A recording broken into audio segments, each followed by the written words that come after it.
ఆంధ్రప్రదేశ్లో జరుగుతున్న పరిణామాలు అన్నీ చూస్తుంటే రాబోయే కొద్ది రోజుల్లో ఆంధ్రప్రదేశ్ రాష్ట్రానికి కేంద్రం ఒక తీపి కబుర్ను ప్రకటిస్తుందా అంటే అవుననే సమాధానాలు అక్కడక్కడ వినబడుతున్నాయి. ఇంతకీ ఆ తీపి కబురు ఏంటి, దేని గురించి, ఈ వివరాలన్నీ ఈ వీడియోలో చూద్దాం రండి. సమయం ఎప్పుడు ఎవరి వైపుకు తిరుగుతుందో ఎవ్వరం చెప్పలేం కదా. మొన్నటిదాకా వద్దు కాదు అని అన్నది కూడా అవును ఎలా కాదు అనే స్థాయికి వస్తే ఎలా ఉంటుంది? వారేవా శబాష్ అంటారు. మొన్నటిదాకా ఒక లెక్క ఇప్పుడు ఒక లెక్క అన్నట్టుగా ఉంటుంది. ప్రస్తుత పరిస్థితి ఆంధ్రప్రదేశే కాదు, దేశవ్యాప్తంగా కూడా కరోనా సెకండ్ వేవ్ వస్తుందని కూడా ఎవరు అనుకోలేదు. మొదటి వేవ్తోనే చాలా దారుణంగా దెబ్బతిన్న ప్రజలు ఇక రెండో కరోనా మరోసారి రెండో వేవ్తో వస్తుందా అని కూడా అనుకోలేదు. కానీ విపరీతమైన తాజాగా దున్నేస్తుంది కరోనా సెకండ్ వేవ్. ఇలాంటి కష్ట సమయంలో కొత్తగా అందరికీ ఆక్సిజన్లు ఏర్పాటు కావాల్సిన పని వచ్చింది. మొదటి వేవ్లో ఆక్సిజన్కి అంత అవసరం డిమాండ్ రాలేదు, కానీ కరోనా సెకండ్ వేవ్లో మాత్రం ఇప్పుడు సెకండ్ సారి ఖచ్చితంగా ఆక్సిజన్ కొరత భారీగా వచ్చింది. ఒకప్పుడు 50 టన్నులు ఉంటే సరిపోయే ఆక్సిజన్ ప్రతిరోజు 80 నుంచి 100 టన్నుల ఉత్పత్తి చేస్తే కానీ సరఫరా చేయలేని పరిస్థితికి వచ్చేసింది. అయితే దీనికే బాహుబలిగా తయారైంది ఇప్పుడు ఆంధ్రప్రదేశ్ విశాఖ ఉక్కు పరిశ్రమ స్టీల్ ప్లాంట్. నిజానికి ఇప్పుడు విశాఖ స్టీల్ ప్లాంట్ అనగానే అందరూ టక్కున గుర్తొచ్చేస్తుంది ఆ విజువల్ అంతా కూడా.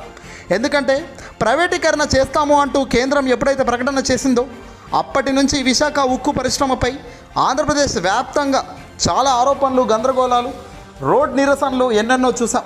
అలా ఎలా చేస్తారు అంటూ మంత్రులు, ఎమ్మెల్యేలు, ప్రత్యర్థులు కూడా ప్రెస్ మీట్లు పెట్టి విరుచుకుపడ్డారు. కానీ కేంద్రం మాత్రం మేము అనుకున్నది చేస్తాం, లాభాల్లో లేదు కాబట్టి పూర్తి నష్టాల్లో భరించడం కష్టం, అందుకే మేము ఇక దాన్ని ప్రైవేటీకరణ చేస్తాము అంటూ సంచలన నిర్ణయం తీసుకొని షాక్ ఇచ్చింది. ఈ షాక్ ఇక కొనసాగుతున్న ఈ తరుణంలోనే సడన్గా ఇప్పుడు బాహుబలిగా ముందుకొచ్చి అందరి ప్రాణాలను కాపాడుతున్న విశాఖ స్టీల్ ప్లాంట్ని చూస్తుంటే అందరూ కూడా ఇప్పుడు సంతోషం వ్యక్తం చేస్తున్నారు. ఇలాంటి ప్లాంట్ను మీరు ప్రైవేటీకరణ చేయాల్సిన పరిస్థితి వచ్చింది అంటూ అందరూ ముక్కున వేలేసుకుంటున్నారు. ఇంత బాగా ఉపయోగపడుతున్న ఈ ప్లాంట్ను అభివృద్ధి ఎలా చేయాలో ఆలోచించాలి తప్ప సెంట్రల్ గవర్నమెంట్ ఇలా ఎలా అమ్ముతుంది అంటూ పక్క రాష్ట్రాల నుంచి కూడా ఇప్పుడు ఈ మాటలు వినబడుతున్నాయట.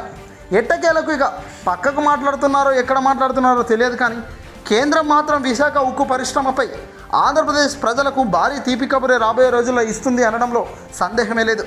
ఖచ్చితంగా ఉక్కు పరిశ్రమ ప్రైవేటీకరణను నిలిపివేస్తూ యథావిధిగా కొనసాగుతుంది అని కీలక ప్రకటన జారీ చేసే ఆస్కారం కూడా ఉందంటున్నారు. బహుశా మరో 3-4 నెలల తర్వాతనే ఈ ప్రకటన వచ్చే ఆస్కారం ఉంటుంది. కరోనాతో ఎంతో సతమతమవుతున్న ఈ తరుణంలో ఎక్కడెక్కడికి ఏకంగా సొంత రాష్ట్రాలకే కాదు పక్క రాష్ట్రాలకు కూడా ఆక్సిజన్ సరఫరా చేస్తుంది విశాఖ స్టీల్ ప్లాంట్. సాధారణంగా రోజుకు 100 నుంచి 150 టన్నుల ఆక్సిజన్ సరిపడేది, కానీ ఇప్పుడు పక్క రాష్ట్రాలకు కూడా సిలిండర్లను పంపిస్తున్నారు కాబట్టి 250-300 టన్నులకు పెంచేసింది. ఇది కూడా కేంద్రం గ్రీన్ సిగ్నల్ ఇవ్వడంతోనే స్టీల్ ప్లాంట్ యాజమాన్యం పెంచుతూ నిర్ణయం తీసుకున్నారు. రాత్రి పగలు కష్టపడుతూ ఆక్సిజన్ను ఎక్కడికి కావాలన్నా వెంటనే తరలిస్తున్నారు. దీనికి గాను ప్రజల ప్రాణాలు కాపాడుతున్న ఈ ఆక్సిజన్ సిలిండర్లకు నిజంగా చేతులెత్తి మొక్కాల్సిందే విశాఖ స్టీల్ ప్లాంట్కు. విశాఖ స్టీల్ ప్లాంట్ చేస్తున్న ఈ పనికి కేంద్రం సైతం ఇప్పుడు ఫిదా అవుతుందట. ఒక్కసారి మరోసారి ఆలోచించాలి అని అనుకుంటున్నట్టుగా తెలుస్తుంది. ప్రాణాలను కాపాడుతున్న ఈ విశాఖ స్టీల్ ప్లాంట్ను ఏకంగా ప్రాణాలు తీసేయాలి అని, ప్రైవేటీకరణ చేయాలి అని కేంద్రం నిర్ణయించడమే ఇక్కడ బాధాకరం.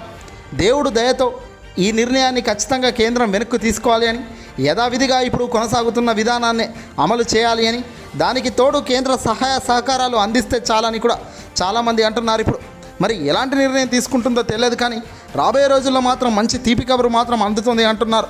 అలా అందాలని కూడా ఆశిద్దాం. ఏదేమైనా దేవుడు తలుచుకుంటే ఏదైనా జరుగుతుంది. ఖచ్చితంగా గొప్ప మనసుతో ముఖ్యమంత్రి పాలన ముందుకెళ్తున్న తరుణంలో అన్నీ మంచి పనులే జరగాలని, అన్నీ సక్రమంగా జరిగి ప్రజలు గొప్ప స్థాయిలో నిలబడాలని ఆశిద్దాం. Thank you for watching. Have a nice day.